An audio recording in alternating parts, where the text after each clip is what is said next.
현대인의 이 특징을 이야기하자 보면은 자기의 삶에 만족하지 못한다라는 거예요. 특히 우리 대한민국이나 이 미국에 사는 저희들을 볼 때 참 만족하지 못하고 산다라는 겁니다.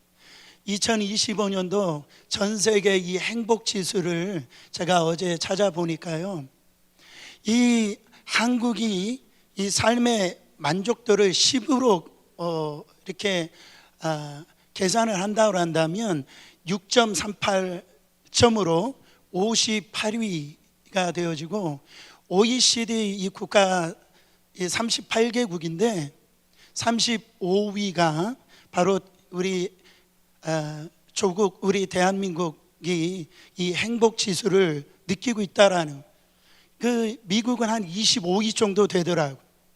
그러니까 이 삶 속에 많은 사람들이 이 물질도 풍요롭고 삶도 굉장히 나아졌는데도 그렇게 만족하지 못하고 행복하게 살지를 못한다라는 것을 지금 보여주고 있다라는 겁니다. 여러분 가만히 보세요. 사람들은요, 이렇게 모자람이 없는 이 삶을 살고 있는데도 이 핸드폰만 봐도 그냥 이게 사용하기 불편함이 없어요. 근데 새 모델이 나오면 아주 이렇게 새로운 것들을 이렇게 바꾸는 걸 볼 수가 있죠. 그러니까요, 이 새 것을 가짐으로 이 만족함을 얻기 위한다라는, 여러분 우리 아이가 학교에서 5등 하면 잘하는 거예요, 못하는 거예요? 할렐루야. 근데 왜 4명을 제끼지 못했냐라는 거죠. 2등 하면은 정말 훌륭한 거 아니에요?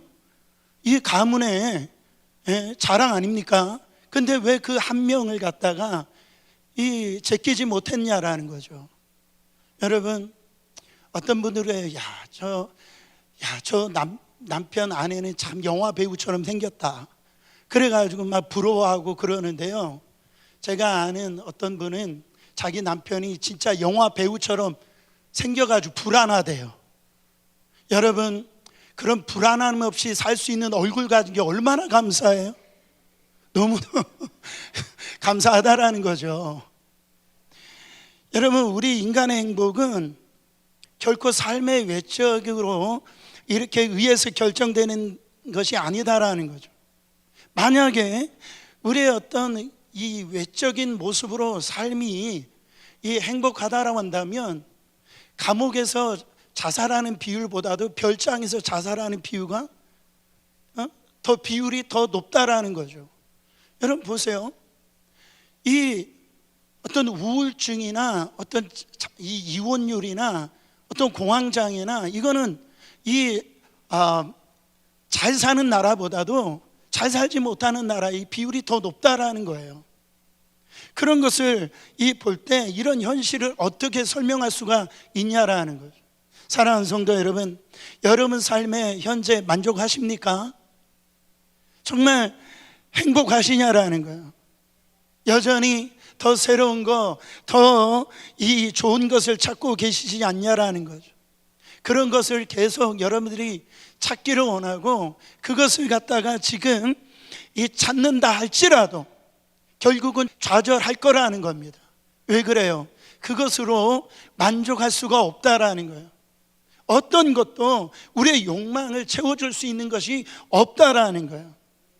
여러분 그러나 사도 바울을 지금 살펴보기를 원합니다. 지금 이 사도 바울은요, 지금 어디에 있습니까? 로마 감옥 안에 지금 춥고 배고프고 고독한 그 감옥 안에 잡혀 있다라는 거죠. 여러분 바울은 그런데 어떻게 그렇게 나는 자족한다 이렇게 얘기하고 있냐라는, 누구보다도 지금 배고프고 누구보다도 비참하고 누구보다도 지금 아프고요, 그런 환경 속에서도 지금 누구보다도 자기는 기쁘다라고 얘기합니다.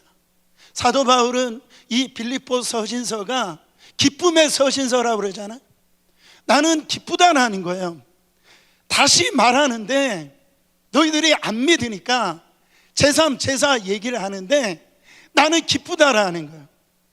여러분, 사도 바울이 어떻게 그런 고백을 할 수 있냐라는 거예요. 그 비결이 뭐냐라는 겁니다. 여러분, 빌립보 교회가 어떻게 세워졌죠? 제가 몇 번 말씀드렸는데요, 사도 바울은 사실은 아시아 쪽으로 선교하기를 원했어요. 근데 이 환상 중에 이 마게도니아 사람이 와서 우리를 도와달라고 그 환상을 보게 되어집니다. 그래서 그 발걸음을 이제 아시아로 나가던 그 발걸음이 이제 유럽으로 발걸음을 옮겨서 정말 첫 번째로 이 선교한 도시가 빌립보 도시였어요. 여러분, 거기에 성도가 된 사람이 누굽니까? 거기에 자주장사, 그 옷장사하는 그 루디아라고 하는 그 여자, 그분이 이 복음을 듣고 회심하게 되어지죠. 그 어떤 일이 벌어집니까? 그 귀신 들린 그 여종을 갖다가 사도 바울이 이제 귀신을 내쫓게 되어졌을 때 그 모함을 당해가지고 빌립보 감옥 안에 잡혀 들어갑니다. 그때 이 착고에 갇혀지게 되어지고, 그때 사도 바울이 그 감옥 안에서 부흥회를 여는 거예요. 찬송하고 거기서 기도했더니 어떻게 해요? 착고가 풀어지고 옥문이 활짝 열리니까 그때 가장 놀란 사람이 누구예요? 감옥을 지켰던 이 간수장이 놀라는 거예요.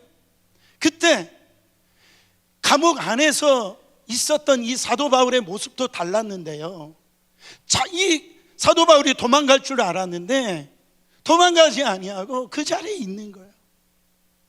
하나님을 만나게 되어집니다. 그 간수장이 어떻게 내가 구원을 받느냐라는 거죠.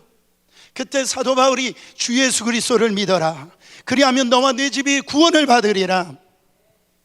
그런 역사 가운데 여러분, 이 빌립보 성도가 되어졌어요.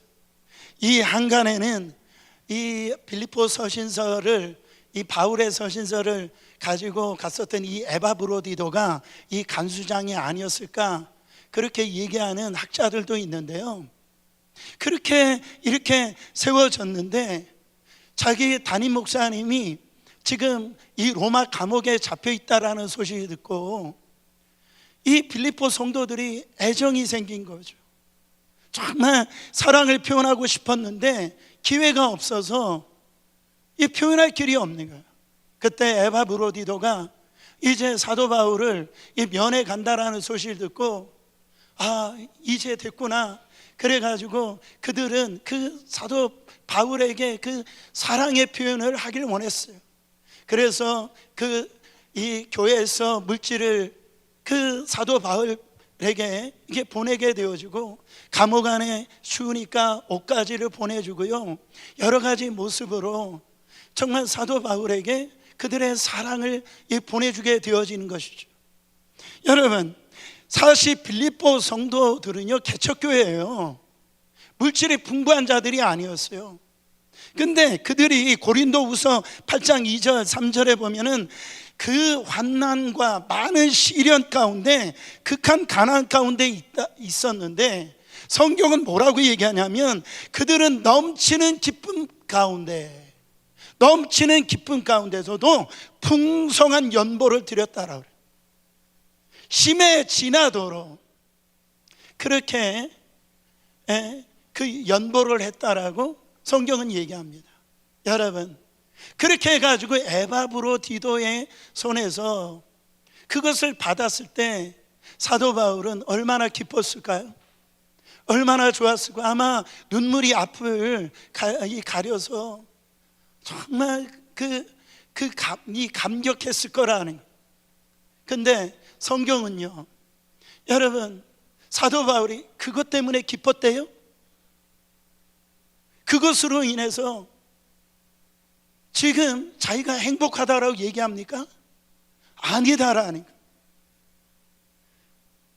인간적으로 그런 부분 때문에 기뻐할 수도 있고 행복할 수도 있지만 나는 그것으로 혹시라도 그것 때문에 오해받을까 봐, 그것 때문에 기쁨이 요인이 될까 봐 사도 바울은 그가 고백을 하는 거예요.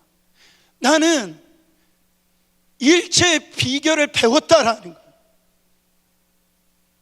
그런 물질 때문에 그것으로 인해서 기뻐하는 것이 아니라 나는 이 자족하는 것을 일체의 비결을 배웠다라고 오늘 말씀하고 있어요. 여러분, 사도 바울이 무슨 이상한 나라에서 온 마블 영화의 그 히어로처럼 그렇게 지금 사람이 돼가지고 야, 나 모든 거 할 수 있어?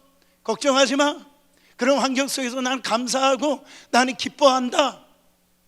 지금 이런 얘기 하는 게 아니라 바울도 뭐 했다고요? 배웠다라는 거예요. 성경에서 배웠다라는 표현은 체험했다라는 거예요. 경험했다라는 거예요. 여러분, 우리의 신앙은 사색적이면 안 돼요. 이 머릿속에서 지식으로 머물러 있어서는 안 됩니다. 신앙은 만남이에요. 인격적인 교제라고. 오늘 예배를 통하여 야 좋다, 감정적으로 즐겁네, 그게 아니에요.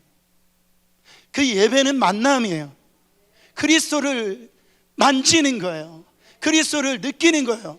주와 내가 이미 성령 안에서 한 몸이 되었듯이 그 예수를 경험하는 것이 바로 신앙이고 바로 예배인 줄 믿으시길 바랍니다. 사도 바울은 처음부터 그런 자로 태어났어요? 성인 군자로서 그렇게 조인으로 태어난 것입니까? 그렇지 않다라는 거예요. 바울도 우리와 똑같은 성정을 가지고 있는 사람이라는 거예요. 단지 바울은 어떤 형편 속에서도 내가 기뻐하고 내가 감사하고 자족하는 거, 행복하는 거, 그거를 12절 말씀에 영어로 보면 I have learned in any and every situation, 어떤 상황 속에서 어떤 환경 속에서도 자족하는 그 비결을 경험했기 때문에 나는 기뻐하고 나는 감사하고 나는 행복하다라는 거예요. 자, 12절 말씀 다시 한번 더 읽어보세요. 나는 비천에 처할 줄도 알고 풍부에 처할 줄도 알아. 모든 일 곧 배부름과 배고픔과 풍부와 궁핍에도 처할 줄 아는 일체의 비결을 배우노라. 이 말이 이런 거예요. 바로 나는 비천에 처할 줄도 알고, 다시 말하면 내 비즈니스가 망해도, 내 몸이 아파도, 다른 사람에게 상처를 받아도 나는 괜찮다라는 거예요.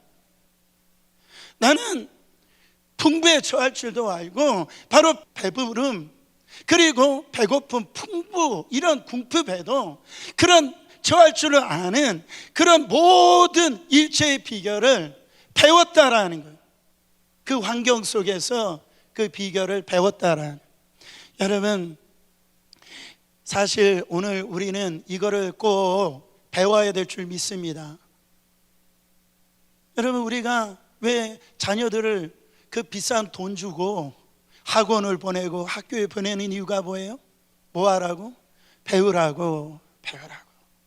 여러분, 배우시길 원합니까? 체험하길 원하세요? 네. 우리 교만하면 안 되는 거예요. 나 하나님 다 알았어, 다 나는 너보다 나는 더 많이 경험했어, 이거 아니에요. 주님을 날마다 배워가는 거예요. 경험해 가는 겁니다. 한 가지 여기서 생각해 봐야 될 것은 이 자족이란 말이 스스로 자자에 만족할 만자, 스스로 만족한다, 이 표현을 쓰는데요, 이거는 기독교에서만 쓰는 말은 아니에요. 다른 종교에서도 다 써요. 이 스토익 철학자들, 철학에서도 이거를 굉장히 중요한 것으로 다루는 걸 볼 수가 있어요. 그러나 사도 바울이 말하는 이 자족하고 그들이 말하는 자족은 전혀 다른 거예요. 그 철학자들이 세상에서 말하는 이 셀프라고 하는 말은요, 환경과 상관없는 셀프를 얘기를 해요. 여러분, 우리는요 서로 연결이 되어져 있습니다. 그래서 한자로 사람 인자를 이렇게 보면은 서로 기대어 있잖아요. 그러니까 우리는 홀로 살 수가 없어요. 서로가 기대면서 도움을 받으면서 그렇게 연결되어져서 사는 존재가 바로 인간이라고 하는 존재라는 거예요. 근데 이게 서로 기대다 보면은 뭐를 해요? 실망도 하고 그것을 통해서 무너지는 때가 있어요. 그래가지고 이들이 말하는 자족이라는 건 뭐냐면 아무런 어떤 그런 거와 상관없이 단독으로 서는 것, 무감각, 무감독, 어떤 그런 관심이 없어요. 그냥 혼자. 그게 셀프라는 거예요. 여러분, 한국 식당에 가보면 물은 셀프입니다, 뭐 그런 말이 있잖아요. 그런 단어가 주는 의미가 뭡니까? 웨이터, 그 웨이트레스의 도움 없이 그 정수기에 가가지고 네가 물을 떠가지고선 갖다가 마시라는 얘기잖아요. 그 도움이 없이. 그러니까 세상에 말하는 이 셀프라고 하는 단어는 너 홀로 어떤 기대감이 없이 스스로 혼자 어떤 수양을 해가지고 자기 정신 수양을 해가지고 이 셀프 이거를 이뤄가는 거, 그게 자족이라고 그렇게 얘기한다라는 거예요. 근데 사도 바울은 여러분 그렇게 얘기하는 게 아니에요. 여러분, 사도 바울이 그런 사람입니까? 사도 바울이 지금 아까도 얘기했듯이 뭔 이상한 나라에서 와가지고 영적 거인으로 와가지고 나는 지금 배가 고픈데 나 배고프지 않아, 내가 지금 추운데 나 안 추워, 자기 최면하는 거예요? 자기 정신 수양하는 거예요? 사도 바울이 지금 그거 얘기하는 게 아니에요. 여러분, 사도 바울이 제일 나중에 쓴 서신서가 이 디모데 전서와 이 디모데 후서인데요, 거기 영적인 아들인 영적 이 목회의 그 후배인 이 디모데에게 네가 감옥에 나를 면회 올 때 뭐라고 얘기하냐면 이 드로아 지역에 집에 있는 자기 겉옷을 가지고 오라고 얘기합니다. 부탁을 해요. 왜 드로아의 집에 있는 자기 겉옷을 가지고 오라고 얘기했을까요? 감옥 안에 있으니까 너무 춥다라는 거예요. 너무 춥다라는 그 겉옷을 가지고 오라는 거예요. 그러니까 사도 바울이 추운데 나 안 추워, 배고픈데 나 배 안 고파, 몸이 아픈데 나 몸 안 아파, 자기 최면, 자기 정신 수양하는 게 아니에요. 추워요, 배가 고파요, 몸이 지금 아프다라는 거예요. 근데 나는 지금 춥고 몸이 배고프고 몸이 아픈데 I can do anything, 그렇게 얘기하는, 나 모든 것을 할 수 있다라고 지금 얘기하는 거예요. 완전히 환경을 차단하고 어떤 이 셀프 혼자 정신 수양으로 I'm okay 그렇게 하는 것이 아니라, 그런 셀프를 얘기하는 게 아니라, 자족을 얘기하는 게 아니라, 이방 철학자들이 하는 그것을 얘기하는 게 아니라 지금 바울이 얘기하는 것은 이거예요. 그게 뭡니까? 바로 13절, 바로 이 말씀이다. 큰 소리로 읽어보세요. 내게 능력 주시는 자 안에서 내가 모든 것을 할 수 있느니라. 예수님 때문에 지금 그것이, 예수님이 바로 그 비결이란, 예수님 때문에 모든 상황 속에서 나는 자족할 수 있다라는, 예수님 때문에 모든 환경에서 나는 기뻐할 수 있다라는, 예수님 때문에 모든 상황 속에서 나는 기뻐하고 감사하고 거기서 이 만족을 누리고 행복할 수 있다라고 그 얘기를 하는, 즉 예수님께서 어떤 형편과 상황 가운데서도 참을 수 있고 인내할 수 있고 견딜 수도 있고 그런 능력을 예수님이 주신다라. 그것 때문에 그 예수님으로 말미암아 나는 어떤 환경 속에 있든지 어떤 상황 가운데 있든지 나는 자족할 수 있고 거기에서 행복할 수 있다라고 사도 바울이 얘기하는 거예요. 여러분, 바울이 비천에 처했을 때 예수님의 십자가 지심을 그는 기억합니다. 그 골고다 언덕길을 걸어갈 때 예수님은 매를 맞으시고요, 사람들에게 침뱉음을 당하시고 거기에서 모욕을 당하시고, 그 주님을 생각하면서 그 예수님의 그 비천을 그가 경험하고 난 다음에 그 비천에서도 그 자족함을 누릴 수 있었더라는 거예요. 여러분, 정말로 그가 가난하게 되었을 때 예수님은 여우도 굴이 있고 저 날아가는 새들도 다 집이 있는데 예수님은 집이 없으셨어요. 그거를 바라보고 사도 바울은 그 주님을 통하여서 자기가 배웠다라는 거예요. 그래서 자족할 수 있었다라는 거예요. 그가 핍박을 받고 고난받을 때 예수님의 말씀을 그는 떠올렸을 거예요. 정말로 의를 위하여 핍박받는 자는 복이 있나니 천국이 저희 것임이라. 그 말씀을 그는 체험을 했기 때문에 바로 거기에 있어서도 그는 패하지 아니하고 승리할 수 있었다라는 뿐만 아니라 바울은 풍부에 처할 줄도 알았어요. 누구보다도 잘 나갈 때가 있었어요.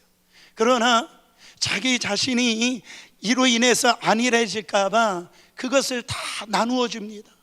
베풀게 하는 거예요. 여러분, 그가 영적으로 얼마나 많은 큰 역사를 일으켰습니까? 정말 수많은 사람들을 고치고 그 3층전을 경험하고, 그런 다른 어떤 그 영적인 열매가 이 사도 바울에게는 그게 자랑이 될까 봐, 그게 교만이 될까 봐, 여러분, 예수님이 제자의 이 발을 닦아주신 그것을 그는 떠올리면서 그거를 배우면서 그는 이 풍부에 전하고 어떤 영적인 그런 역사 가운데 그가 쓰임 받을지라도 그는 교만하지 않을 수 있었던 것은 다 예수님, 그 예수님을 진짜 만난 사람이라는 거죠. 경험한 사람이라.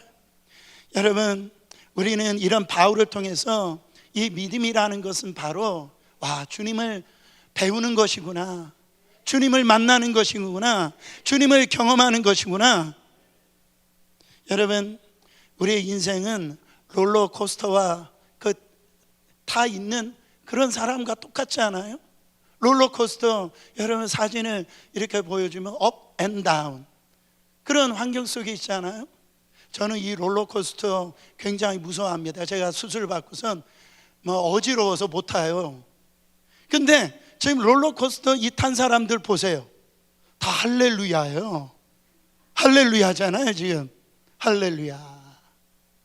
아니, 이 엄청난 두려움에 이런 무서운 이 롤러코스터를 타면서 이들은요 할렐루야를 하고 있는 거예요.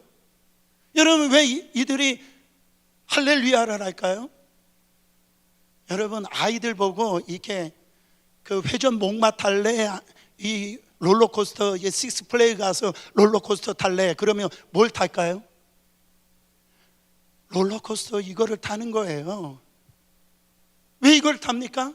스릴이 있잖아요. 익사이팅 하잖아요. 근데 왜 그런 이 위험한 기구를 타면서 이들이 안전을 누릴까요? 바로 이것을 탔을 때 튕겨 나가지 않을 그 안정장치가 되어 있다는 걸 믿는 거예요. 그렇잖아요? 이렇게 삶의 업 앤 다운에 우리의 인생의 굴곡이 있지만 거기에서 우리가 기뻐할 수 있는 게 뭐예요? 오늘 또 우리 안에 찬송이 터져나올 수 있는 게 뭐예요? 우리가 할렐루야 찬양하세. 그렇게 하나님 앞에 우리가 예배할 수 있는 게 뭡니까? 우리의 주님이 우리를 붙들고 계시고 우리와 동행해 주시고 우리와 함께 계심을 믿으니까 어떤 환경 속에서도 우리는요 자족할 수가 있다라는 거죠. 여러분, 그 핵주먹 하면은 이 마이크 타이슨이라고 하는 한때 그 핵주먹이라고, 그게 유명한 그 권투 선수 아시잖아요. 이 명성을 날릴 때는 그 재산이 거의 3천억 원에 달았어요. 안 놀라실 줄 알았어요. 3천억 원. 여러분, 그는요 풀장을 가지고 있었고 테니스장, 볼링장, 권투 시합장, 그리고 애완동물이 어떤 동물이었냐면은 벵골산 호랑이를 애완동물로 그 집에서 키웠어요. 여러분, 근데 그가 풍부에 거할 그 처하는 법을 배우지 못했기 때문에 그 많은 돈을 이용해 가지고 여자를 강간하고 성추행하고 무절제한 삶을 살았어. 그랬을 때 그거를 갖다가 해결하기 위해서 그 천문학적인 위자료, 변호사비, 그것을 말해요, 그 때문에 수백억 원을 빚을 지고요 2003년에 파산해 버렸어. 여러분, 우리가 믿음으로 일체의 이 비결을 배우지 못한다면, 우리가 이 풍부에 거했을 때 그것이 우리의 인생을 방탕하게 하고 그것이 망하게 되어진다라는 것. 저는 정말 그래요. 여러분들이 부유하길 바랍니다. 물질로 풍부하길 바라요. 그러나 먼저 우리 안에 이 비밀을 알지 못하면은 오히려 그것으로 인해서 우리의 영적 건강을 망치고요 우리의 삶을 망가지게 한다라는 거예요. 반면에 그 일체의 비결을 배운 사람들이 성경에 쭉 나오는데, 그 중에 이 다니엘과 이 다니엘의 세 친구를 보세요.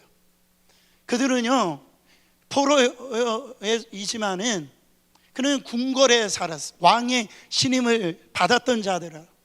그러니까 왕이 주는 그 산의 진미가 다 자기 거였어요. 부럽지 않는 그런 삶을 살 수가 있었던 사람이라. 근데 뭐라고 얘기합니까? 나는 왕이 주는 그 산의 진미, 나는 그 거절하겠다라. 나는 그 채식함으로 말미암아 바로 자기의 믿음을 지키겠다라고 얘기하는 거예요. 그러면서 이 다니엘의 이 세 친구는요 어떻게 됩니까? 그것을 통해서 다니엘은 사자굴 속에 들어가고 이 세 친구는 어떻게 됩니까? 풀무 속에 그를 던지는 시련과 이런 고난의 환경 가운데 그가 있었지만은, 그가 뭐라고 얘기합니까? 다니엘서 3장 18절에 뭐라고 얘기하냐면, 그리 아니하실지라도 왕이시여 우리는 왕의 신들을 섬기지도 아니하고 왕의 세우신 근신상에게 절하지도 아니할 줄 아옵소서. 왕이시여, 나는 당신이 섬기는 신에게 나는 절하지 않을 거라는 거예요. 그거 절하면 세상의 명성, 세상의 부유함, 세상이 주는 그런 내가 원하는 거 누릴 수 있지만 나 그거 섬기지 않겠다라는 거예요. 만약에 그것을 통해서 내가 풀무 속에서 가서 죽는다 할지라도, 그리 아니하실지라도 왕이시여 나는 하나님만 섬기겠다라는. 와, 정말 대단하잖아요. 그때 그 안에 누가 있었어요? 우리 주님이 그 안에 있었다는. 여러분, 하나님이 나를 어떤 형편에 처하게 하시든지 이에 감사하고 그 가운데서도 기뻐하고 그 가운데서 찬송하고 자족하면서 끝까지 정말로 믿음의 길을 가고자 하는 준비가 되어 있습니까? 여러분, 만약에 아무리 하나님이 여러분에게 물질을 부어주신다 할지라도 여러분 지금 5명 중에 한 사람이 암에 걸려 있어요. 이거 감당이 됩니까? 이거 감당을 못하는 거예요. 세상에 어떤 일이 일어날지 몰라요. 앞에 어떤 우리가 과거에 경험하지 못하는 환난이 올지 몰라요. 그거 우리가 밖의 것으로 그거를 이길 수가 없는 거예요. 내면이 바로 움직일 수 있는 힘을 주신다라는. 그러니까 우리가 이 자족이란 말을, 성경의 원리를 모르고 우리 주님을 제대로 못 만나면은 우리가 이런 겁니다. 바로 나의 비즈니스가 잘 되고 내가 건강하고 자녀들이 좋은 대학 가고 내 남편이 돈 잘 벌어오고 그러면은 나는 이 자족해. 그러면은요 여기에 우리의 믿음을 둔다라고 한다면 여러분 다 무너질 거예요. 다 흔들릴 겁니다. 다 시험 받을 거예요. 교회도 마찬가지입니다. 어려울 때 믿음이에요. 지금 우리 교회는 가장 어려운 시간을 건너가고 있어요. 교회 건축한다면 교회 떠난답니다.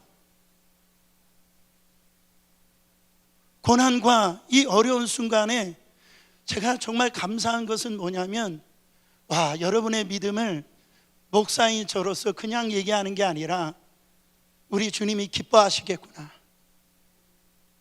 솔직한 고백입니다. 이때 우리의 믿음이 별처럼 빛나고요, 하나님이 정말 끄떡이시는 그런 믿음을 간증할 수 있는 시간이 바로 지금 이 시간이라는 거예요. 근데 오늘 이 말씀, 이 13절이 우리가 가장 오용되어지는 말씀이 이 말씀이에요. 내게 능력 주신 자 안에서 내가 모든 것을 할 수 있느니라. 이게 어떻게 오용되어지냐면, 공부도 하나도 안 하고 시험 공부 하나도 안 하는 그 학생이 시험 보기 전에 내게 능력 주신 자 안에서 나는 100점 맞을 수 있습니다. 여러분, A 맞을 수 있어요? 그러는 법 없어요. 심은 대로 거두는 거예요. F인 거예요. 그렇게 이 본문을 사용하면 안 되는 거예요. 내가 지금 이 올림픽에 나가는데 100m 달리기 선수가 아니 그 훈련도 안 하고, 아니 지금 나가지고 내가 그 올림픽에 나가지고 내가 이 100m 8초에 끊을 줄 믿습니다. 그러는 법은 없어요. 신앙생활에 나는 모든 것을 할 수 있습니다. 여러분, 이때 이런 표현을 하는 게 아니에요. 만약에 내가 F를 맞았다라고 한다면, 하나님, 내가 F를 맞았다 할지라도 내 인생은 F가 아닙니다. 하나님, 내가 이렇게 열심히 공부하지 않았지만 내가 하나님이 주신 능력으로 다시 제가 공부하고 성실하게 공부해가지고 다시 일어나가지고 도전하겠습니다. 이런 기대감, 이런 소망을 가지고 나가는 것이, 그런 사람에게 하나님께서 능력을 더하시고 힘을 더하시고 역사를 하는 거예요. 사랑하는 성도 여러분, 내가 운동도 전혀 안 하고 40일 금식 기도하고 그런다라고 그래가지고선 여러분 100m 올림픽 나와서 금메달 따는 게 아니라고요. 주님, 내가 열심히 정말 최선을 다했습니다. 그러나 내가 말씀을 붙듭니다. 주님이 주시는 능력이 제게 필요합니다. 주님 도와주세요. 그럴 때 그 결과에 상관없이 여러분 그 속에서 기뻐하고 감사하고 하나님께 영광을 돌린다라는 거죠. 여러분, 제가 한 분의 권사님을 알고 있는데, 이 권사님이 암에 걸리셨어요. 그래가지고선 제 신방을 와달라고 해가지고 제 신방을 갔더니 이 권사님이 저에게 기도 제목을 이렇게 하시더라고요. 목사님, 저 빨리 천국 가게 해달라고.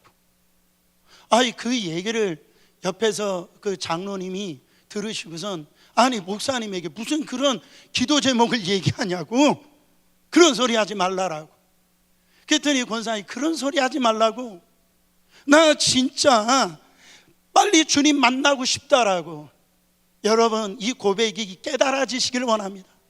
아니, 이 믿음은 와 정말 대단한 거예요. 그 예수 그리스도 안에서 예수님의 그 능력을 믿었기 때문에 그런 말이 나오는 거예요. 나는 오늘 죽어도 괜찮다라는 거예요. 지금 정말 이런 분을 누가 이겨요? 마귀가 어떻게 감당합니까?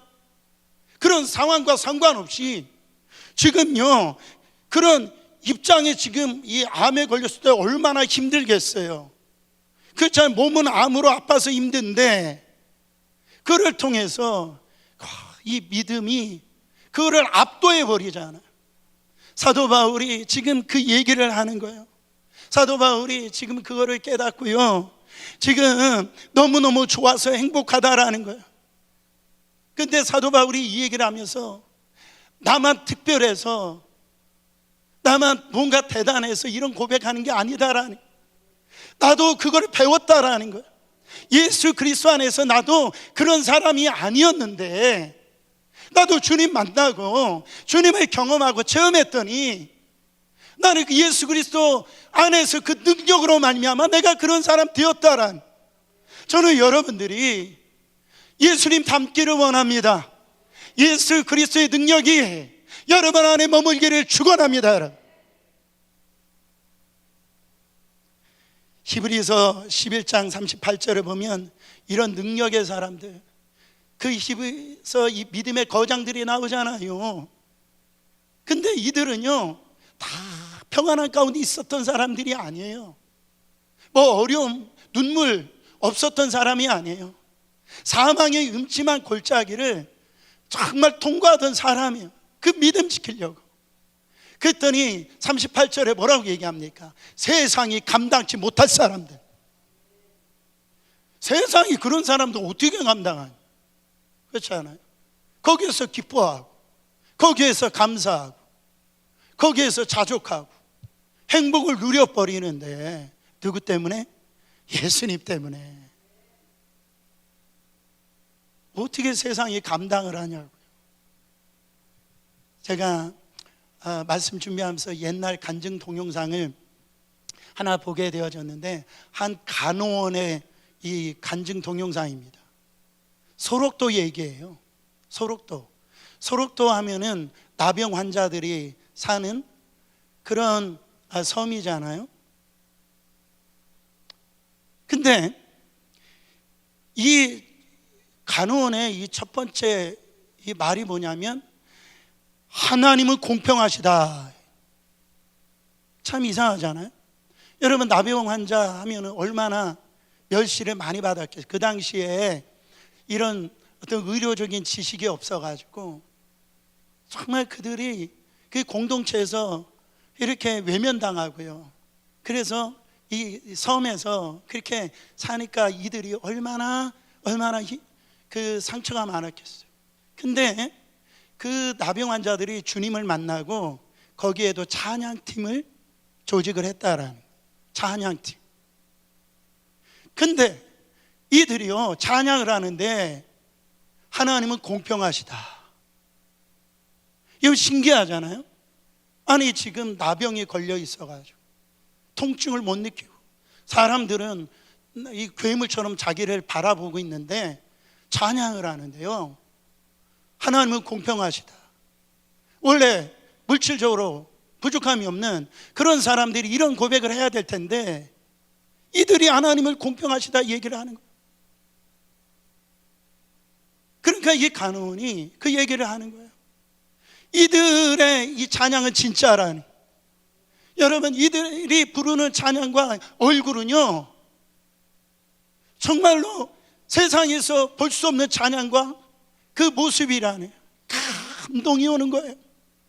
여러분, 이와 비슷한 이 내용으로 찬양한 가사를 쓴 사람 있잖아요.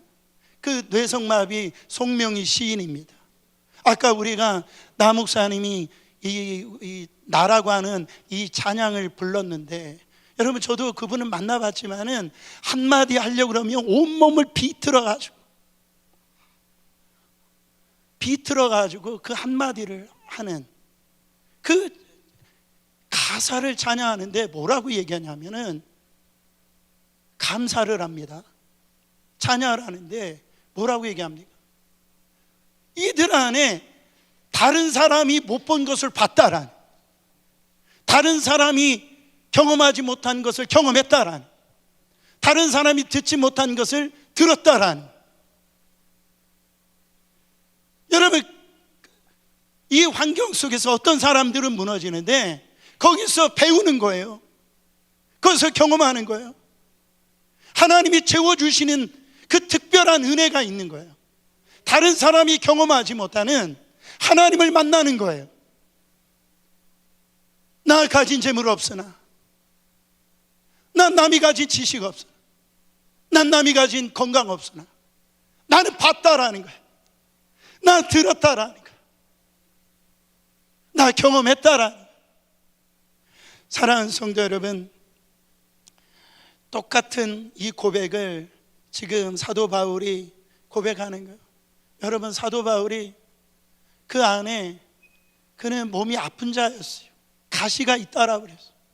그거를 놓고 생명 내놓고 기도했던 사람이에요. 이 가시, 몸이 아픈 거 고쳐달라고, 그 가시를 빼어달라고 그렇게 간절히 기도했어요. 근데 하나님이 뭐라고 말씀하시냐면 고린도후서 12장 9절입니다. 내게 이르기를 내 은혜가 내게 족하도다. 이는 내 능력이 약한 데서 온전하여짐이라 하신지라. 이러므로 도리어 크게 기뻐함으로 나의 여러 약한 것들에 대하여 자랑하리니 이는 그리스도의 능력으로 내게 머물게 하려 함이라. 자기는 지금 하나님이 채워주시는 은혜가 더 크다라는 거예요. 다른 사람은 이 물질이 채워질 때에 그것만큼의 기쁨을 누립니다. 몸이 나았을 때 그 정도로 그 필요에 따라서 그 기쁨을 누려요. 없다라는 게 아니에요. 근데 사도 바울은 자기가 약할 때, 자기가 지금 이 가시로 인해서 다른 사람들이 경험하지 못하는 그 은혜를 누리고 있다라는 거예요. 거기서 새로운 하나님을 만나고 있다라는 거예요. 하나님의 능력이 내게 머물게 하려 함이라.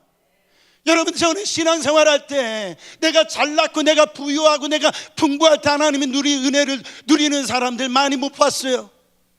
그런데 내가 없지만, 내가 몸이 아프지만, 내가 힘들지만 그런 가운데서 하나님의 능력을 경험하고 하나님의 은혜를 다시 만나고 거기서 하나님의 주신 힘과 능력으로 다시 일어나서 간증하는 사람들을 많이 경험합니다. 사랑하는 성도 여러분, 우리 주님이 여러분들을 책임져 주십니다. 여러분과 함께 하세요. 저는 우리 아버지를 제가 별로 좋아하지는 않고 지금 돌아가셨지만 저희 아버지가 저에게 남겨주신 것 중에 잊지 못하는 그 말씀을 제가 너무 감사해요. 사업을 그렇게 실패하시고 그 술에 쩌들려서 그렇게 막 삶을 다 망가뜨린 인생을 살고 가정을 내팽개치고 그러셨지만 이분이 뭐라고 얘기하시냐면 내가 어떤 환경 속에서라도 내가 리어카를 끄는 한이 있더라도 너희들을 먹여 살릴 거야.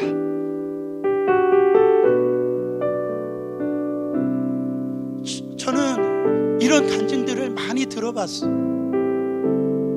여러분, 육신의 아버지가 그렇게 말씀하셔도 나에게 영향력을 끼치고 나에게 힘이 되어지고 소망을 갖게 되어지는데 우리 영의 아버지께서 여러분 환경, 상황 그 속에 우리 주님이 우리를 고아와 과부처럼 내버려 두시는 게 아니에요.